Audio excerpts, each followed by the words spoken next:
Esse Tamuz, que ficou sendo o menino Deus, vindo diretamente de Deus, de uma relação entre a mulher e Deus, uma suposta relação, ele nasceu exatamente no dia 25 de dezembro.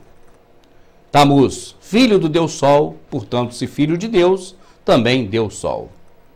Depois que Samíramis deu à luz ao filho chamado Tamuz, ela informou a todo mundo e começou a dizer que esse garoto era então o próprio Nimrod, o próprio Deus Sol, agora reencarnado. E daí surgiu a base para a teoria da reencarnação, a crença da reencarnação. Uma certa vez, o garoto Tamuz estava no mato caçando. E, de alguma forma, um animal ou alguém matou esse garoto. O certo é que ele morreu no mato. E o seu corpo ficou em cima de um tronco apodrecido. A sua mãe, Samíramis, para não dizer que o filho havia morrido como qualquer outro mortal, já que ele era Deus, espalhou a notícia de que o filho tinha voltado para o céu, que era o seu lugar, para o sol, já que ele era o próprio Nimrod, o Deus Sol. E naquele tronco podre, onde o garoto caiu em cima, ela disse que nasceu ali um pinheiro, e que esse pinheiro passou a ser a própria referência do renascimento de Tamuz no mundo. E a toda data de aniversário de Tamuz, 25 de dezembro, era comum pegar um pinheiro e levar para dentro de suas casas e enfeitar esse pinheiro todo como o símbolo do renascimento de Tamuz.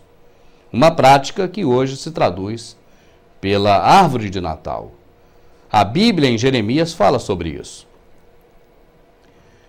Essa prática religiosa de se levar um pinheiro para dentro de casa, enfeitá-lo, ela já era também acompanhada nessa mesma época da troca de presentes. Porque as mulheres, as sacerdotisas e amigas de Semíramis, diz a história, que elas jejuaram e choraram 40 dias e 40 noites aos pés daquele pinheiro. E no final desse período, elas agradeciam umas às outras, fazendo trocas de presentes que eram depositados nos pés desse pinheiro. Daí também surge o hábito de se trocar presentes no Natal. Seguindo em frente, a própria Samíramis começou a criar o hábito do confessionário. As pessoas deviam se confessar a ela e suas sacerdotisas para ter os seus erros perdoados. Dessa atividade surgiu a crença do céu e do inferno e também surgiu a balança, a justiça, porque o que as pessoas faziam de bem e confessava era colocado de um lado da balança. E do outro lado da balança, as coisas que as pessoas não faziam de bom, ou seja, que faziam de ruim, eram colocadas do outro lado do prato da balança. E aí teria que ver a justiça, para que lado a balança pesaria. É por isso que até hoje o símbolo da justiça é Semíramis. Ela é o símbolo da justiça. Você pode observar a mulher com a balança. Da crença e das organizações de Semíramis, surgiram todos os fundamentos para tudo que se diz respeito à religião, ainda nos dias de hoje. Para você ter uma ideia, os reinos criados pelos Nimrod, que é o antecessor dos senhores do mundo que hoje governam o planeta, aquele mesmo que criou a Torre de Babel, da qual o Senhor Deus dali expulsou todo mundo confundindo as línguas, e que agora estão tentando reverter o quadro e retornar de onde pararam. É isso que eles querem. Eles querem voltar ao ponto em que foram interrompidos. Porque Nimrod trabalhava já naquela época para um governo mundial, para um sistema globalizado. Ele unia todos em um só povo, uma só voz, uma só língua. E Deus chegou lá e espalhou todo mundo. Deus interrompeu esse processo. Deus tirou o rio do curso, interrompendo. E agora eles tentam voltar novamente a uma única religião, a uma única voz, um único idioma, um único Deus, um único governo. É para retornar exatamente ao ponto em que seu antecessor foi interrompido, Nimrod. E após o reino da Babilônia ser, então, desfeito, foram criados outros reinos, porque eles próprios destruíam os reinos aos quais eles conquistavam e tinham que conquistar novos reinos. Porque hoje eles pretendem dizimar a população? Porque não tem mais reino para ser conquistado.